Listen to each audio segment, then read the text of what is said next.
Once around the park, James, and don't spare the horses.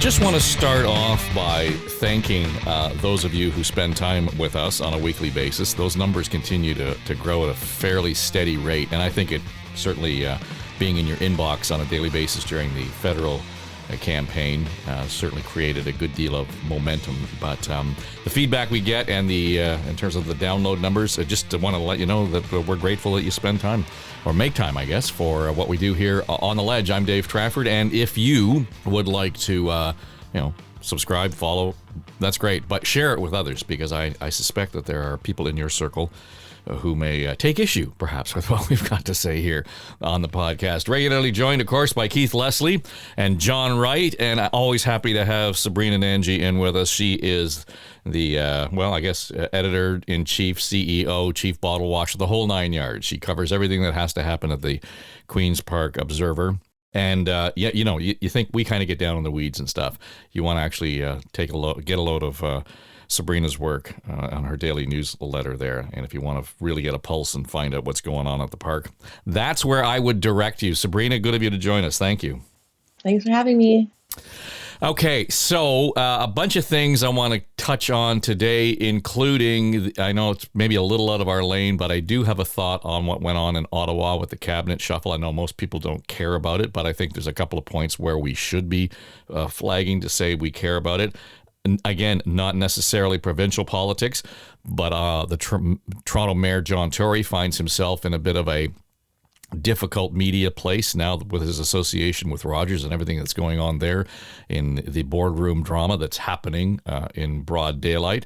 But I guess the most recent and probably important thing right now on the agenda at Queen's Park, Sabrina, is the long-term care bill, and it will be Rod Phillips, who is the minister responsible for that now, is presenting his grand package. I'm not sure, based on what I saw in your newsletter this morning, that we're going to see anything that surprises us. But the only thing that I will say is there's a whole lot of cart in front of the horse here on this legislation. It's great that they're putting all kinds of money into education and tuition grants for people to get, into that profession, but they're doing very little to change the environment that would make people want to work there. And then on the other hand, it's great that they're going to have hiring more inspectors. But seriously, again, that's the cart way out in front of the horse here. We have to deal with the standards that those inspectors are actually working from. So I don't know how much of that down in the weeds is going to be in this bill, but to me, it's a lot of fluff out the front. And I understand why they're putting it out there, because it really looks good. But a year from now, I guarantee you we'll all be talking about it all over again. Yeah, I think the devil is going to be in the details of this bill that we're going to get today on Thursday afternoon from Long-Term Care Minister Rod Phillips. He's been up quite a bit this week already, like you mentioned, announcing plans to hire more inspectors. They're actually going back to a proactive inspection process for long-term care homes. That's like unannounced, unscheduled visits, which the PCs actually dialed back after they got into power in 2018. I think the CBC's numbers had it at like 9 out of Ontario's 626 homes had been inspected with those proactive inspections that way. And, they've been called out even by the Auditor General. So I think it was a good thing that they ended up bringing that stuff back. And, money for tuition and to train up personal support workers, that type of thing. But I think, there's a lot bigger problems that it's going to need to be addressed in this legislation. And I think standards is going to be what we're all looking for. The PCs have obviously talked about getting to an average of 4 hours of daily care per resident. Obviously, that's going to take a lot more staff. The opposition parties say that's not even good enough. It should be 4 hours of care a day, not an average of 4 hours of care a day. And of course, like advocates and the industry are all talking about, how are we going to deal with this shortage of staff beyond some of these tuition changes. You're right, like that's kind of down the line. This is a crisis we're dealing with now. That $4 pay bump for PSWs, we might see that extended again. I don't know. The premier keeps saying it's being made permanent because they keep extending it. So maybe a lot of spin going around there. But I think we're going to have to see something about standards and also, the compliance process and a framework for accountability and complaints. I think we might see some changes around that too. Yeah, Keith, it's the same old story, though, because when we get to the idea we want to hire more PSWs to attend in the long-term care, nobody wants to work in them. Nobody wants to be in that industry. So they could hang the signs out as much as they want and dangle free tuition for these programs. If, you're entering a new career, I'm thinking that there are others that, your skills and passion might tend you towards. Well, even if you want to be a PSW, working in home care is so much more rewarding because you're helping people stay at home, recover from a surgery, they get better. Whereas in long-term care, it's a difficult job, and it takes a special temperament in addition to all the training. So there was a staffing crisis there pre-COVID that just got exacerbated, and now it's truly an everyday crisis with not enough PSWs and nursing and healthcare staff to go around in virtually any of the homes. What we've seen here, though, is a government trying to rehabilitate its image. Sabrina used the polite term, they dialed back the inspections. There used to be annual resident quality inspections that took 5 to 10 days, unannounced inspections, in every home once a year.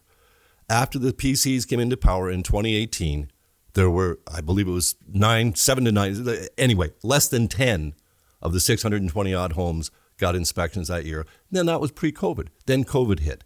And we saw what happened when COVID hit. Their own long-term care commission pointed out that this government basically paid zero attention to long-term care in the beginning, even though all the flags were being waved. They were slow to react. Their inaction and slow reactions led to a much deadlier and more severe outbreak in long-term care homes. And here they are trying to address it now by bringing back inspectors, as you say, putting the cart before the horse. Even when there were inspectors, homes would get written up. They'd get a letter in their file like a mark on their permanent record. Nothing ever really happened. And even worse, those same homes, the worst homes, the private operators that were the worst violators, that had double the number of deaths than the public run long-term care homes, they're being rewarded with new contracts to refurbish their homes and to build new homes, to build new beds.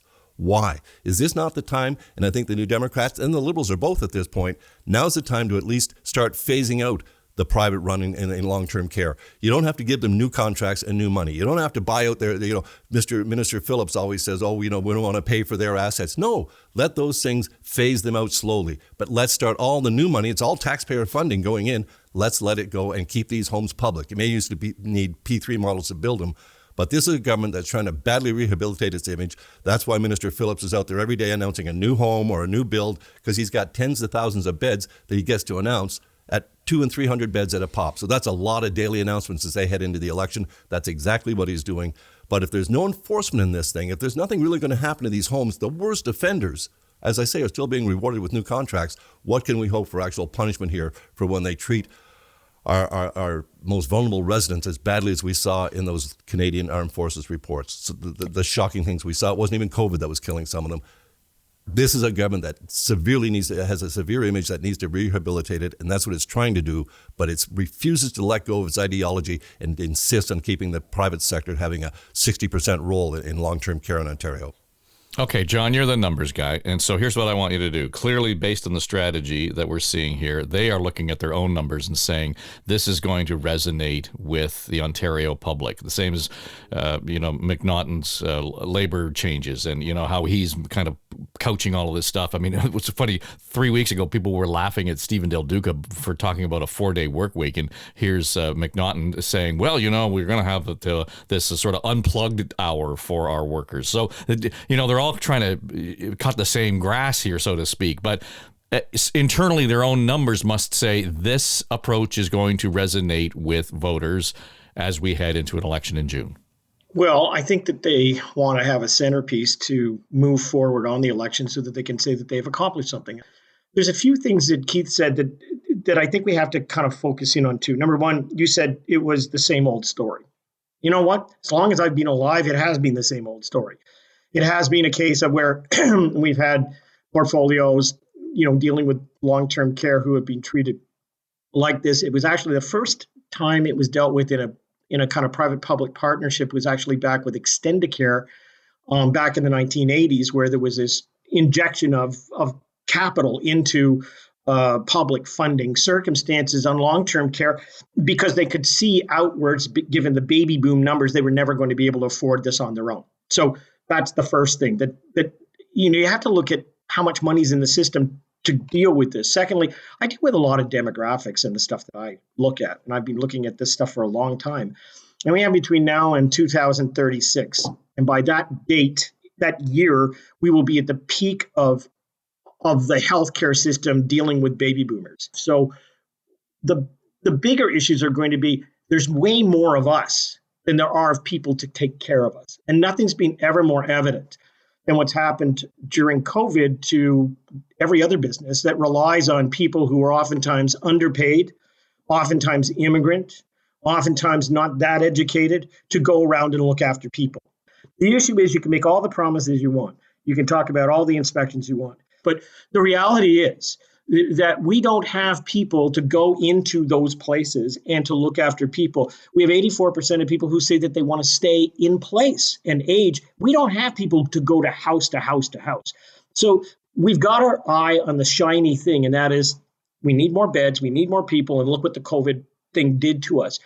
But the real ball that we should be looking at is who are we going to employ to look after us? And that's going to come from private sector. That's not all going to come from government. And we need to be looking at it now because the training from where we were before COVID to where we are going to be in the next 2 years is a massive amount of people we have to uptake. And I think that's the real issue here. It's not the other one. Just a quick point on that. If we don't do home care better than we're doing long-term care, right now, the option for 80 to 90% of us is institutionalization at some point, whereas the home care workers can actually help you die at home. So and live as long as you can and then, pass away in your home. So that's a whole sector that we're not getting into right now, but it is key to long-term care is better home care. So when we look at that as sort of a backdrop, let's say, of the narrative for this campaign, Sabrina, did it surprise you to see the latest numbers from Angus Reid and where the NDP sits relative to the Tories in this province? It's a dead heat. I mean, statistically, it's tied. I mean, it was surprising, that poll, to me, because the NDP was doing so well. I think that, I don't know if that surprised anyone else, maybe John, but I think, in the recent string of polls that we've been seeing, it's the Liberals and the PCs that are a lot closer. And, the Stephen Del Duca and the Liberals are the big challenger. I guess, I don't know if long-term care is swaying that much, but I do think that the NDP have been the most clear about their stance on getting rid of for-profit care. I don't know if that's playing a big role in this. But no, I think it was very surprising, especially after we saw a lot of bold promises from Stephen Del Duca, that 4-day work week that we were talking about, for instance. So yeah, that poll was really surprising. And I'm interested, just kind of pay attention to the ones that are coming out now to see if that holds for the NDP. Well, and when I say, that it's the narrative, and as John framed it, this isn't really about a policy specifically. If you want to broaden out what John was talking about, to me, what I'm hearing is that we need to put people first. And I can hear that being the NDP mantra moving forward, where the Premier and Rod Phillips are putting, tuition for first, which is great, but they're putting sort of the mechanism in place as opposed to dealing with the needs of those who actually are in those circumstances, i.e. the families who have kids with autism, families who have, parents in long-term care homes. So it becomes about a more personal, emotional button. John, I don't know. I guess I share Sabrina's response, though, to the Angus Reid piece that, wow, okay, didn't see that one coming so quickly. I would have thought that might have happened, say, February, March. Well, part of this is the hangover from the federal election. No one knows who Stephen Del Duca is. Honestly, they don't. And as a result, when you're asking people, will you vote, provincially or Liberal, if you don't remind them at the beginning of your questionnaire that we are focused on the provincial election, which is coming in June, to which Doug Ford is currently blah, blah, blah, then you're going to get a bit of a hangover there. I do think, of course, that, Andrea Horwath, this is now her fourth attempt, is it, in running? I mean, that car's run out of gas. And it needs a new approach and things. So I don't look at the polls now as giving us any direction of where we're going. I look at where we're going to be probably in April or May. But there's two things to add to that, and that is the timing that the province has laid out in terms of when we're going to open up, and we won't need the certificate or the passport as it's called, in the spring, and then by June we'll probably not have masks. I know today, too much of the thrill of little kids for Santa Claus, that the province has announced that it's not going to have limits on parades as of this morning. Except I don't know whether there's time to get Santa ready or not to be on a float to come down Yonge Street. But you can see the gradual changes in this. But when you do things like this, it also has an impact on other elements, Dave.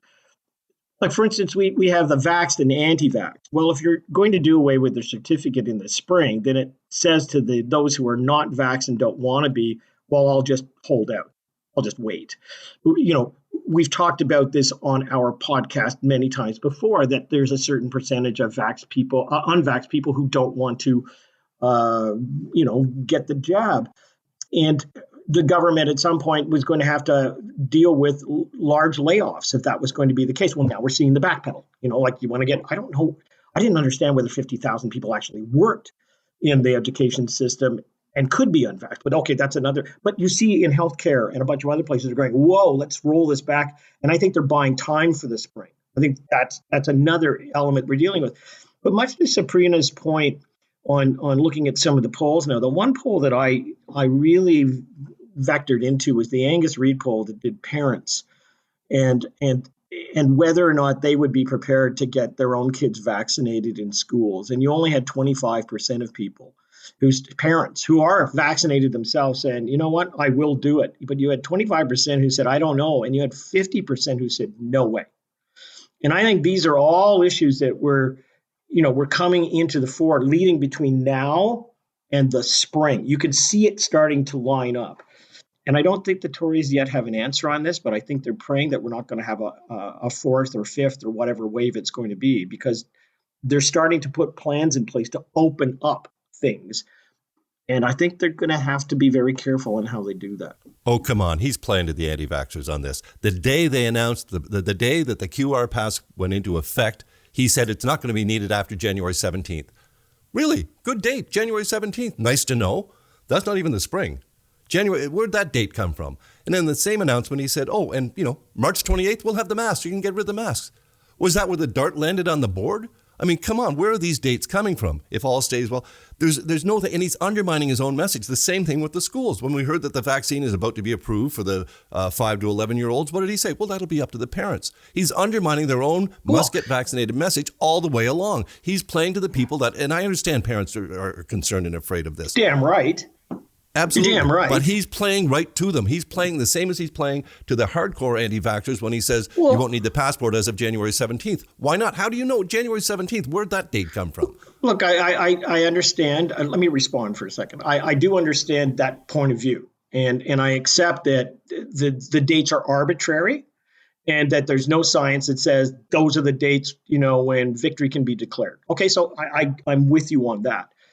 I think, however, as we have talked about here, the pulling the plug on, 7,000 long-term care workers, 50,000 education workers, people within other sectors that don't meet the date. I mean, even the Toronto Transit Commission is saying today, we're going to have to cut all these bus routes because people are going to. I think there's an issue here.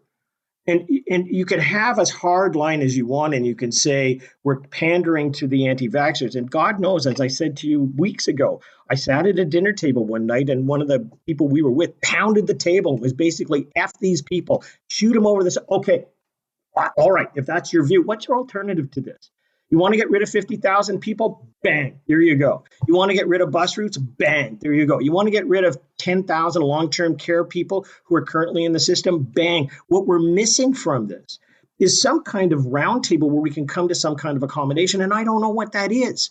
So I agree with you. There's an arbitrary dart throwing at this, but there's also this issue of, everybody's going to have a vaccination or they're off the bus. And there's a reality to that. And I'm double vaxxed. I don't know what the solution is to that when Mrs. Glutz, can't be cared for in a long-term care home because we've been hard on it. So do you agree that workers should be going into those places and be tested 3 times a week in order to make sure that they haven't got COVID? Could we come to an agreement on that? If the answer is yes, well, then we can backpedal on, if you don't have the vax, you're out of the boat. I think that's a serious issue. And I just don't know how you reconcile it with the hardness of what some people are saying. Well, yes, except that we already have hospitals right now who are saying, don't come to work. You can't come to work. Here's your pink slip. Go. Bugger off. So for the premier to raise the flag and say, well, we're really worried about the number of people who are going to be able to work in a hospital, Sabrina, and you see UHN saying, yeah, well, whatever. And they're just issuing, you're suspended, you're fired. They're doing it in Windsor right now. They are on the front line. Clearly, they've got a handle on whether or not there's going to be a crisis here or how they're going to manage it. But what suggests to me is the dithering that really goes on at government level becomes a lack of leadership. Yeah, I mean, I don't really know what the holdup is. The premier gave a deadline to all. He wrote that open letter, asking people for recommendations on, a mandate for health workers, and that deadline was October 29th, or October 19th, sorry, he said, which is long past. We had the health minister, Christine Elliott, this week saying they've gotten pretty much all the answers. A decision would be coming this week. And then a statement a little while later saying, no, there's no decision this week. I mean, I am a little bit relieved. We might not have News Fridays this week, but we might not have a quiet day. But no, I mean, I think, this is already happening right now. So, there are already unvaccinated workers challenging the Toronto hospital. They're in court today, challenging that vaccine mandate. And again, I don't know the trade-off, if it's worth, losing these nurses at a time when obviously we're dealing with a backlog, COVID is still around, and there's burnout happening. So I do think this is a troubling issue for the province, and it's a tricky one, but you're right. This is already happening as we speak, and our health system as a whole is going to have to deal with it. So they're going to have to do something sooner or later. The vast majority of people feel if you're in healthcare, we don't understand why you wouldn't get vaccinated, why you wouldn't follow the science. It's just that simple. We just truly don't understand, if you're in a science setting as a living, why you wouldn't be getting the vaccine. I want to shift gears here. We just got a few minutes, but a couple of things I want to touch on. And I probably don't need to spend a whole lot of time. But the one thing I took away from the federal cabinet announcement this week, people were calling it a shuffle. I mean, I'm not sure that's correct in as much as it's a new government. We do not any longer, John, have a minister who is focused on the middle class. And there will be lots of people who will say, well, what the hell, what good was that, the middle class? Here's the problem. We are in a place right now, post-COVID, where we are going to need to have more people included in our middle class. The middle class is a diminishing group. We have the extremes of income, particularly in major urban centers like Toronto. And the greater gap we have means the smaller the middle class is. We are going to put more pressure on our social services, more pressure on the long-term care, whether it's hospitals, it doesn't matter. Any kind of social network is going to have more pressure because we do not have a middle class. It was a small thing all of a sudden, but it occurred to me all of a sudden now, here's the Liberal government in Ottawa abandoning the middle class. And that's what they've done. They are no longer committed to making the effort to making the middle class a robust part of our community. Wow, that could be a whole half hour right there. There's a few things that we have to keep in mind. First of all, we were talking about, 2019 and 2018 when the rollback happened on long-term care homes and the inspections and everything. And guess what? That was the era of Dean French. That was the petulant, divisive, absolutely ridiculous time frame. And governments get a chance to rehabilitate and recalibrate because they chalk them out and they decide that they want to win. And the winning is what it's all about, and holding on to power is absolutely critical. So I noticed this morning a report that after the cabinet shuffle had taken place, there was no selfie for the prime minister, but he wandered into a restaurant in downtown Ottawa, really with nothing other than a couple of security guards, wandered into the back, sat down with Krista Freeland and their family and a few other people, was very comfortable at the table, and then he left. All right, you name me a time when the prime minister of this country over the last 4 years has not gone out and done selfies and handshakes and slaps on the back. And I got to tell you, it was a first thing. And you know what that says to me? He's very comfortable. He's very comfortable, Dave, because the middle class is going to be looked after, and actually lower and middle class, because he's come to grips with the fact that you can actually run a government left of center with the NDP propping you up and have all the authority to do what you want to do, and you don't have to have a majority government. And he's put all those people in place to make it happen. Like, I can comment on some of those people who I can't believe are still in cabinet, and that there are other people who should be there. But what I can say is that I think the agenda that's being fashioned behind the scenes with the NDP, in order to retain that power, is going to represent the middle class. And, it's going to be about, taxing the banks and a whole bunch of other things. So I think he's going to get his wish. And I think he's going to get the ability to do it without even saying it. But he'll wait for the next campaign to say that he's done all those things. Keith and Sabrina, would love your take on the drama that's playing out at the Rogers Communications, in the telecom board of directors, et cetera. All this nonsense that's going on with Edward Rogers. And now, I'm the CEO. No, you're not the CEO. Or I'm the chair of the board. No, you're the chair of the board kind of game. This week, it became apparent, reporting that some of the folks at the Star had done, Sabrina, that Mayor John Tory is taking some kind of salary or stipend, $100,000 for his role as the advisory to the Rogers Trust. And of course, he was there spending 9 hours one day, sort of facilitating a meeting for the group, particularly the family members. There are plenty who are suggesting, "Ooh, boy, this is probably not the place where Mayor Tory wants to be." I'm going to be the first to say there's no way I'm questioning John's integrity, his hard work, his work ethic, his commitment to the city of Toronto. Not a chance. But the flag goes up for me on this one, and I'm not sure how this plays out for a mayor who wants to be reelected. Yeah, I mean, I think this is like a pretty intense optics problem, and maybe even like a little bit beyond that. Like, obviously, I think he's defending it right now, but I think like there's still a lot of questions about it, and I'm not sure, really what the damage control is at this point, and I'm not sure what it means for his prospects. But yeah, I mean, it's definitely not a good look for John Tory at all. Well, I guess, Keith, the challenge all of a sudden that's coming up right now is that people are sort of describing this relationship with what you might call a series of Venn diagrams. You've got John Tory, Mayor of Toronto, $100,000 from Rogers, a whole bunch of people on the Rogers boards and advisory committees able to donate the maximum because they've got the wherewithal to John's reelection campaign. What's the thread that's being pulled through there? What are the relationships? What's the quid pro quo? And again, I am not at all questioning John's ethics at all here, but as well as anybody, we get into this, and Sabrina alluded to it. It becomes about optics and perception. And once that becomes ingrained, it's really hard to shake. Well, it'd be real interesting to see if this actually did stick to Mr. Tory in any way. I mean, let's face it, no one's surprised that he's, facilitating something here as a member of the Rogers Trust, because he was at that huge company for so long.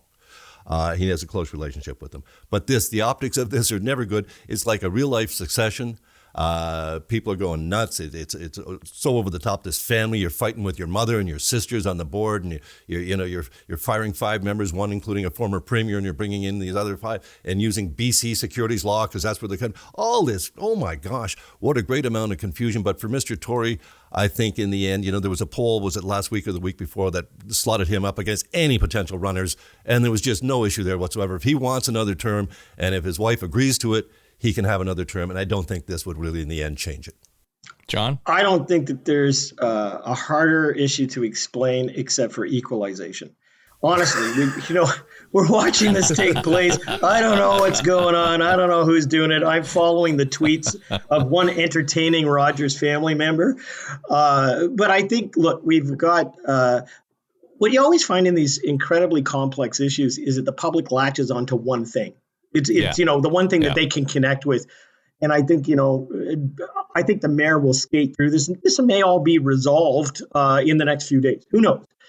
It'll all come down to who he's facing and whether or not the person he's facing wants to make an issue of this. And I'm sure that if it was a close race, you're damn right it would be there, but I don't see it being a close race at the moment. And as I said, we could be out of all of this. If Rogers wants to offer me $200 million to retire from my job, they can do it tomorrow. I would walk out of that building. So we'll see what happens. Well, and the other side of this is, if Rogers already hasn't damaged the brand, the idea that Edward Rogers was ready to fire Masai Ujiri, I'm telling you, holy cow. Anyway, that's another show for another day. Listen, that'll do it for the podcast this week. Thanks to Sabrina Nanji at the Queen's Park Observer. John Wright is the Senior Vice President of Maru Public Opinion. You hear and you see Keith Leslie at CH Television. I'm Dave Trafford, and this is an Eye Contact production.